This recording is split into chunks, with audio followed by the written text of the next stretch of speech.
And as such, the court finds it appropriate that each be sentenced to the State Department of Corrections for a period of life. You will get credit for any of the time that you. In case you missed it, I just want to replay a portion of the video just to show you that the killer continues to smile. This man is sentenced to death for killing 3 people. So how far from him were you? I'm gonna say anywhere from 10, maybe 15 feet. Did you look him in the eye? Well, that's what I was trying to do because I wanted to get to see the person who hurt my daughter. But when I turned around to look at him, and he hit me with that grin, I lost my mind. Okay, so here's what I'm gonna go ahead and do. Well, first of all, I got questions to ask. You're here for first appearances on awards. Y'all making up shit. Like I just went in there and shot this girl, endangering my family. Okay, a judge is What if other people want to do something back? Y'all portray this to the news people. Like I just went and shot this girl when it was other found on the scene.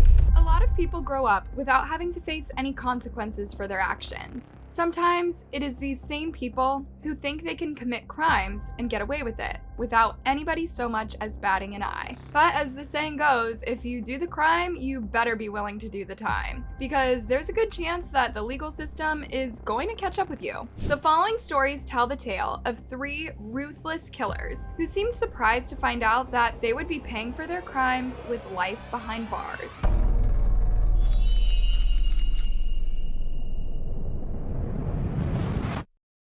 The severity of the blow to that child's leg, and to say that you did not recognize what had been done, to ignore what must have been the excruciating sounds that came from that child on a daily basis, is more than disconcerting to this court. There are probably few people on this earth that are more evil than those that hurt and abuse children for their own amusement. Children are innocent and defenseless. They rely on adults to protect them from pain. But in this truly horrific story, the one that was supposed to be protecting the victim was among the ones who took her life. The heartless subjects of this story are 2 evil women, Erica Mae Butts and Shanita Latrice Cunningham. The victim is this adorable 3-year-old girl, Serenity Richardson. 23-year-old Erica was Serenity's godmother, as well as the best friend of the child's mother. Shanita was also 23 years old and was Erica's girlfriend. This story took place in Summerville, North Carolina on November 4th of 2009. At the time, Serenity's mother was in the process of moving and had placed her daughter in the care of Erica for the time being. It was going to be for a few weeks. She thought she was leaving the little girl with someone who would watch over her with love and care, but nothing could have been further from the truth. Around 7 p.m. on the evening of November 9th, it was Erica's mother who called 911 to report that little Serenity was not breathing. Paramedics quickly arrived on the scene to discover the 3-year-old in a very serious state. She was experiencing cardiac arrest, something that is of course very uncommon for toddlers that have no known health conditions. Erica was at the scene, so they asked her what had happened. She claimed that Serenity had fallen off a chair and slammed her head, and this is what caused her injuries. Serenity was rushed to the hospital for treatment, but it was too late. The little girl had already passed. It soon became very clear that what happened to Serenity was no accident, nor was it just a one-time thing. She had severe wounds that were literally all over her body. Her legs and abdomen were covered with cuts and bruises. There was a bruise the size of a golf ball on her head. She even had a burn mark on her body. An autopsy was conducted, and it was later determined that her cause of death had been full-body blunt force trauma. Whoever had done this to her was clearly a monster. It didn't take long for law enforcement to determine who those monsters likely were. Erica was arrested, and then Shanita soon after. They were both charged with homicide by child abuse. Eventually, Erica ended up changing her story. She must have realized nobody would believe the whole falling out of the chair story, considering the severity of Serenity's wounds. She admitted to beating the 3-year-old several times as quote-unquote punishment. What did the little girl do that angered her so badly, you may ask? She had an accident in her pants, and it got on the carpet. Anyone who has ever been around little kids knows that when they are little, accidents happen, and sometimes they just can't help it. But Erica didn't care. She just used it as yet another reason to abuse someone who couldn't fight back. This abuse would eventually lead to the little girl's death. After it became clear that Serenity was dying, morning, neither Erica nor Shanita did a single thing to try to save her life. They weren't even the ones to call 911. It was Erica's mom who did that when she entered the home and saw the situation. The whole time, Shanita and Erica were only worried about themselves. They knew that if Serenity died, they would be in big trouble. Shanita tried to force the girl to breathe in bleach in order to revive her, but at the time she was already gone. It soon became clear that it was nearly going to be impossible to find a defense for either Erica or Shanita. Erica's attorney tried to tell the court that this was her first time ever being in legal trouble of any kind, and that up until this point she had a completely clean record. You might be wondering, what does having a clean record in the past have to do with literally beating a child to death? The answer is nothing. There were no excuses to be made for either Shanita or Erica, and they would both be convicted of the charges against them. It was at their sentencing that this case drew a lot of attention from the public due to the reaction these killers had to finding out their fate.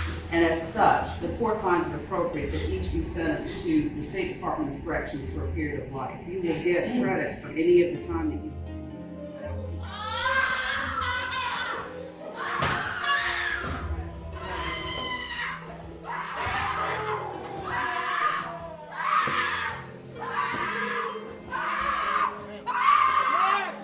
Shanita was sitting on the ground, looking dazed, as the screaming in the background continued. Two of her lawyers grabbed her by the arms and tried to pull her to her feet. She is later put into a desk chair on wheels and pushed out of the courtroom.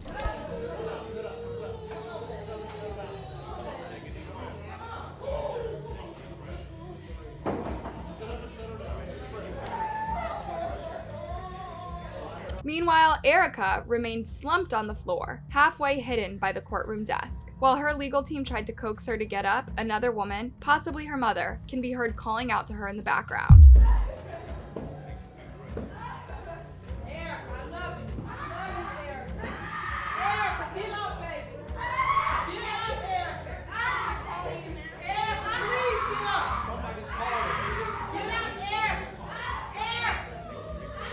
The chaos in the courtroom continues for several more minutes, and law enforcement officers are having a hard time getting any sense of control.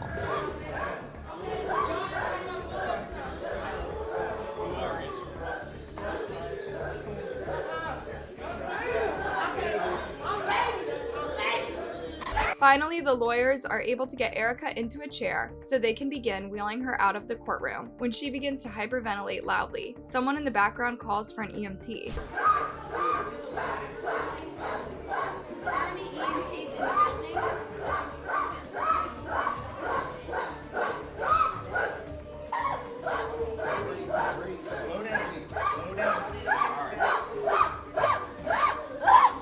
The hyperventilating continues until she is finally out the courtroom door. Were Shanita and Erica ever truly remorseful at all for what they did to little Serenity? Or was the one thing they ever cared about their own lives? Let us know what you think in the comments below.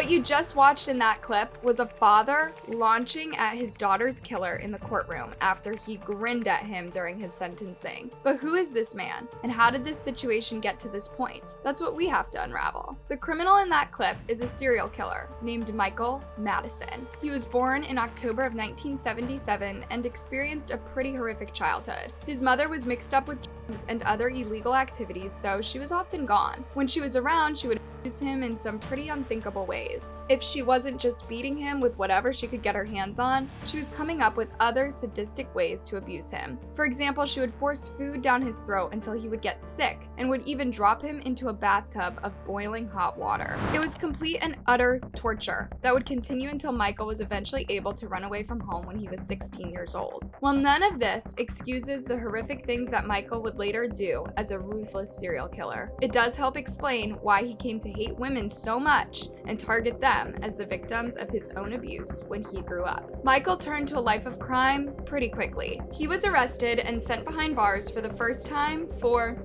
assault on a woman. But as soon as he got out, he was quick to continue with his crimes against women. He would end up taking the lives of several different women who would simply go missing without a trace. The first victim was Shatisha Shealy, a 28-year-old woman who Michael met in September of 2012. Shatisha was a single mother to a 12-year-old who was close to her family, when she all of a sudden stopped responding to loved ones and didn't even show up for her brother's funeral. They realized that something must be horribly wrong. She was reported as missing, but for months nothing came of it. The next victim was 38-year-old Angela Deskins, who went missing in June of 2013. She was a college student who had also been working in the customer service industry when she went missing. Just like Shatisha, she was reported as missing, but the days passed without a single tip or update in the case. The third victim was Sherelda Helen Terry, who was just 18 years old. She went missing just weeks after Angela. At the time, she was leaving an elementary school where she was working for her summer job. Her father was so desperate to find her that he tried everything. Day after day, he searched for her and hung up her missing person posters, but nobody claimed to have seen her. There was finally a turn that would end up being connected to all three cases on July 19th of 2013. One of Michael's neighbors had reported a foul odor coming from his garage. At the time, Michael had a live-in girlfriend who hadn't been aware of what sort of criminal activities he had been up to. She had also just noticed the stench, but when she asked Michael about it, he told her that it was a raccoon that had died in the garage. She never looked any further. But now the stench had grown so bad that it couldn't be ignored. So they went inside, and what they found was horrific. On Friday, East Cleveland police received a phone call about a foul smell near the intersection of Shaw and Hayden. Police and EMS responded and broke into a garage where we discovered the remains of a victim, number one. Within 2 hours, a suspect had been identified, a search warrant obtained and executed on Chickasaw Avenue in the city of Cleveland. They located Michael and brought him into custody. The suspect was apprehended without injury and without further loss of life. Upon bringing the suspect into custody and further questioning by East Cleveland Police detectives, FBI, BCI, and Cleveland Police, it was determined that it was necessary to do an additional canvass on Saturday, the next day. During that additional canvass, 2 additional victims were discovered. Michael had killed all 3 of the victims and hidden the bodies in the garage when they began to decay. That was what was causing the smell. That brings us to today, where shortly we will file charges of aggravated murder against Michael Madison, the suspect we have in custody. 1 count of aggravated murder in the death of Angela Deskins, who has been identified, previously known as victim number 2, discovered by the East Cleveland Police, BCI, and FBI on Saturday. At first, law enforcement only knew the identity of one of the victims, Angela Deskins. Angela Deskins was a resident of Cleveland. Angela Deskins was believed to be 38 years old. 2 more counts of aggravated murder will be filed against Mr. Madison and the death of victims number 1 and number 3, who have not yet been identified. Sure enough, the other 2 victims would later be identified as the other 2 missing women, Sherelda Helen Terry and Shatisha Shealy. Michael would later admit to the murder of the victims, but he didn't just kill them. He tortured them, assaulted them, and then abused their bodies after they were killed. Throughout the trial, the jury found out the horrible things that Michael did to his victims. They also found out about the horrible things done to him when he was a child. He blamed his abusive childhood on the monster he turned into and his deep desire to hurt women. But ultimately, the jury would find Michael guilty after just a short time deliberating. Today, a jury recommended he die for killing 3 East Cleveland women. But the case is not over yet. Derek Waller was in court for the decision. Derek, what happens now? Well, Lee, actually, it's up to the judge. The judge will have the final decision as to whether Michael Madison goes to prison for the rest of his life or death row. What do you consider the greater justice? Michael being killed or having to spend the rest of his life behind bars? It's hard to say, as neither is going to bring back the lives that he stole. If anyone was ever due this sentence, it would be a cold-blooded serial killer like Michael Madison. Now it's up to Judge McDonald to confirm that death penalty decision. But even if it stands, with a costly appeal and drug manufacturers who are unwilling to make that lethal injection cocktail, Madison could sit in prison for years. The judge ultimately did decide that Michael should have to die for his crimes, but his sentencing was abruptly interrupted when the father of Sherelda Terry became enraged when he turned to look at his daughter's killer. Michael's disrespect sent him into a fury. In case you missed it, I just want to replay a portion of the video just to show you that the killer continues to smile. This man is sentenced to death for killing 3 people. So how far from him were you? I'm gonna say anywhere from 10, maybe 15 feet. Did you look him in the eye? Well, that's what I was trying to do because I wanted to get to see the person who hurt my daughter. But when I turned around and looked at him, and he hit me with that grin, I lost my mind. One of the victim's family members spoke out after the outburst to explain why Sherelda's father reacted this way. During the sentencing, you have the families there and they're pouring out their hearts and saying how they're gonna miss their families and what their families meant to him. And he's sitting over there smiling, which caused my brother to launch at him. Everyone can imagine how they would react if they were in a situation like this, but until you're actually in it, it's hard to know what you would do if you had to look your loved one's killer smirking at you. To him, he heard the life of my daughter, the life of my niece, the life of our baby, who we called heaven. Okay, so it was horrible. To be that close, to have to breathe his air, to be in the same room with a person that is so horrible and don't even care. He don't care. He was laughing when she gave him the penalty. It's a father's natural instinct to want to protect his daughter from men like Michael. The anger that this man must have felt towards this killer is unimaginable. Who could blame him for launching at him? That's his baby. Okay, that's his heaven. That's his slice of heaven. He's sitting over there smiling like, yeah. Even when she was speaking, her back, the mom's back was turned. He went like this. It's like enough, and this has drawn on and on and on and on. How much are we to endure? For now, Michael remains incarcerated, where he is likely going to stay until the day of his death is decided. Do you think his sentence was fair? Let us know what you think in the comments.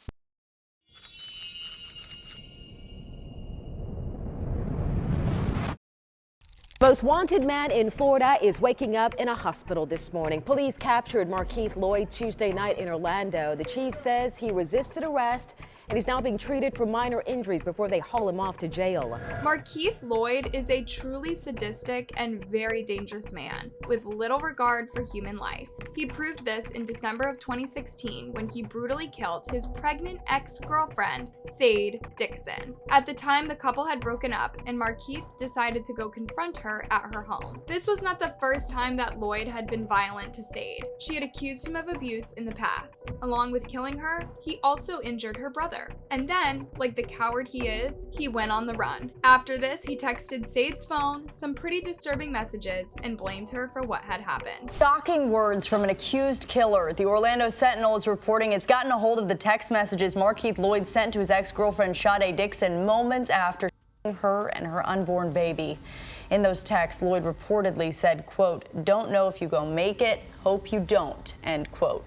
Records show hours later he texted her again saying, quote, "You caused this," and blamed Dixon's brother for intervening.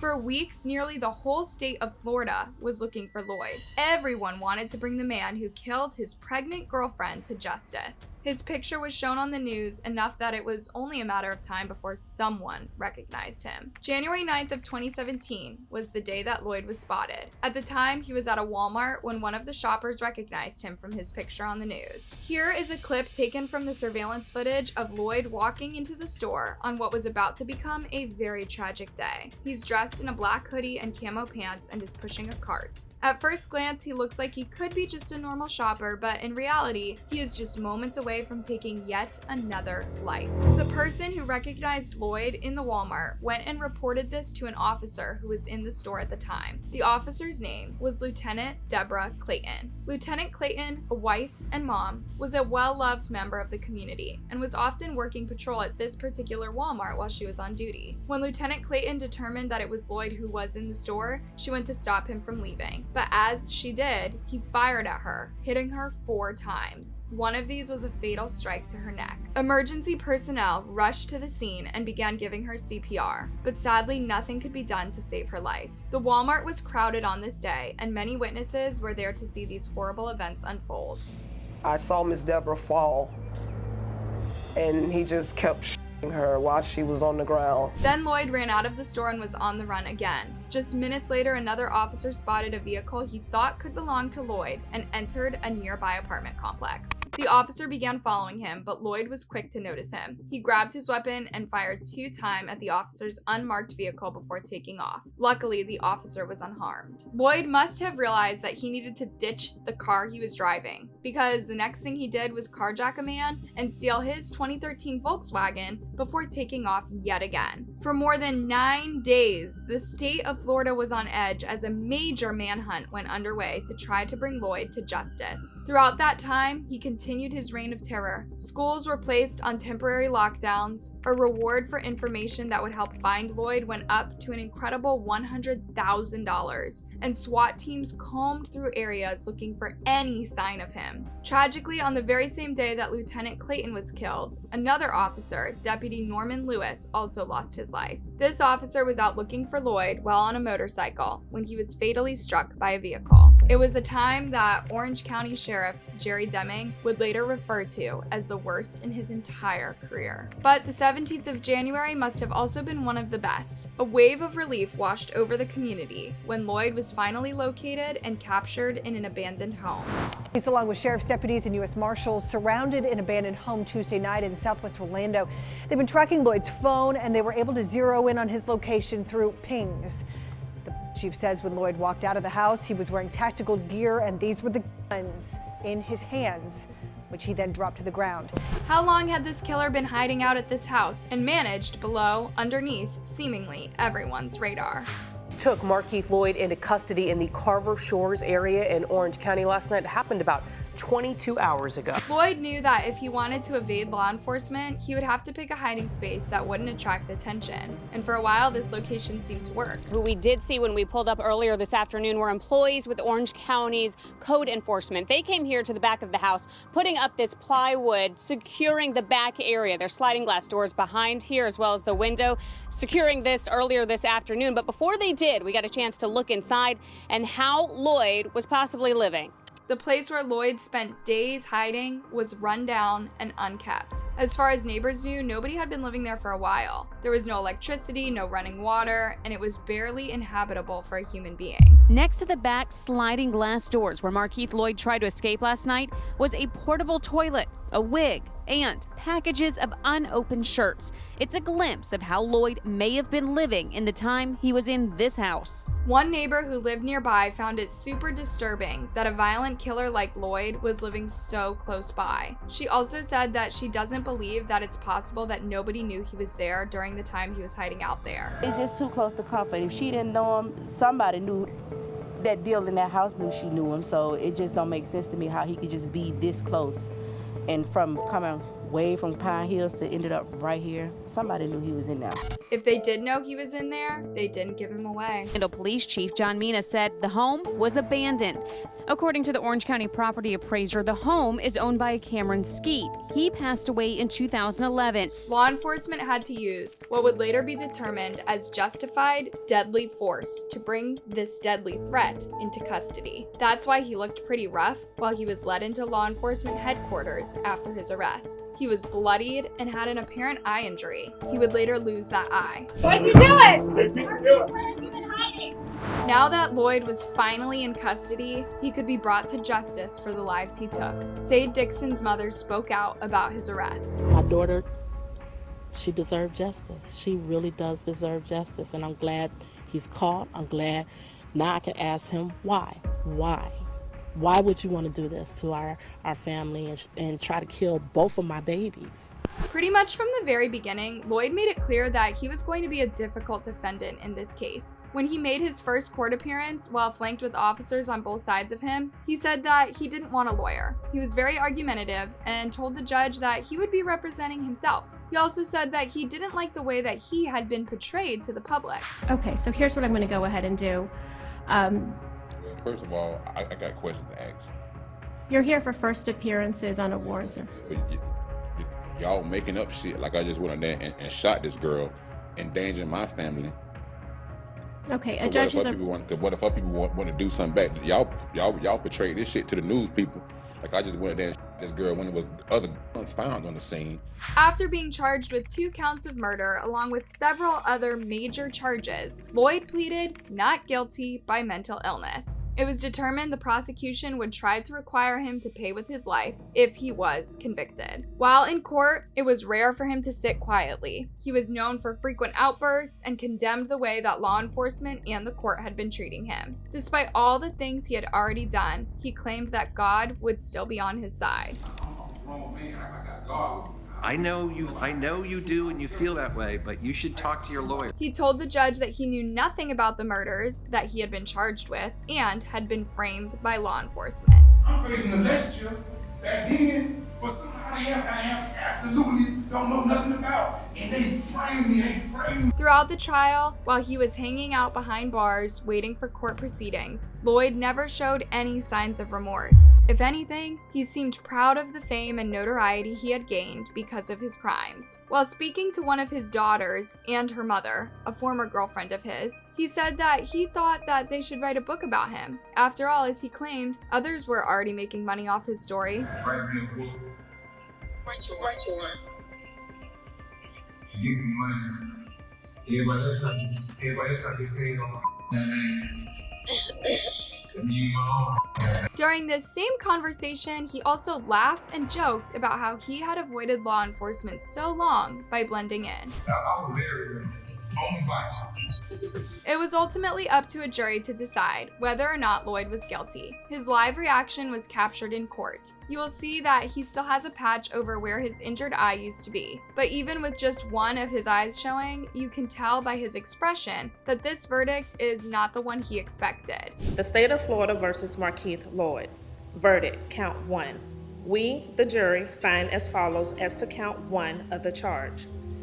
The defendant is guilty of first-degree murder of a law enforcement officer. Now that Loyd had been convicted of the 2 counts of murder, it was up to the judge whether or not to make the decision that Loyd should have to pay with his life. This was what the prosecution had asked for and what the families had wanted. Ultimately, the judge did find it appropriate and Loyd was given the ultimate sentence. Even after he had been sentenced, he continued yelling out and criticizing the legal system. Markeith Loyd having one more outburst as he was escorted out of the courtroom in handcuffs and foot shackles, looking at the sheriff-in-chief, yelling about oppression, ball and chain, and the system. Members of law enforcement that had been having to deal with this man for so long couldn't be more glad that it was over, and they would never have to see his face ever again. I have nothing to say to him. I'm glad he's being put to death, and I'm glad I don't have to see his nonsense and his courtroom outbursts anymore. The family members of the victims came forward after the sentencing to share their gratitude for the decision that had been made. It's a good day, and I thank God for the outcome. It's definitely a relief. Finally, those that had been affected by the lives that Loyd callously stole could begin to heal. That day that Deborah was taken from us, the manhunt that followed, the trials and the continuances and dealing with COVID. I know it took emotional strain on me and the chief and the officers who were close to her and the deputies as well. Lieutenant Deborah Clayton was shown the love and respect that she deserved, even in the very end, as all of her former colleagues came to see justice be served with their own eyes. Dozens of officers and deputies in uniform packed the courtroom to back the blue and stand in solidarity with the lieutenant's family. And justice has been served today. The latest update to this case was in November of 2023, when the court denied an appeal that Loyd made and decided that his sentence should be upheld. For now, he remains alive and behind bars. bars. Thanks for watching, and don't forget to like and subscribe for more.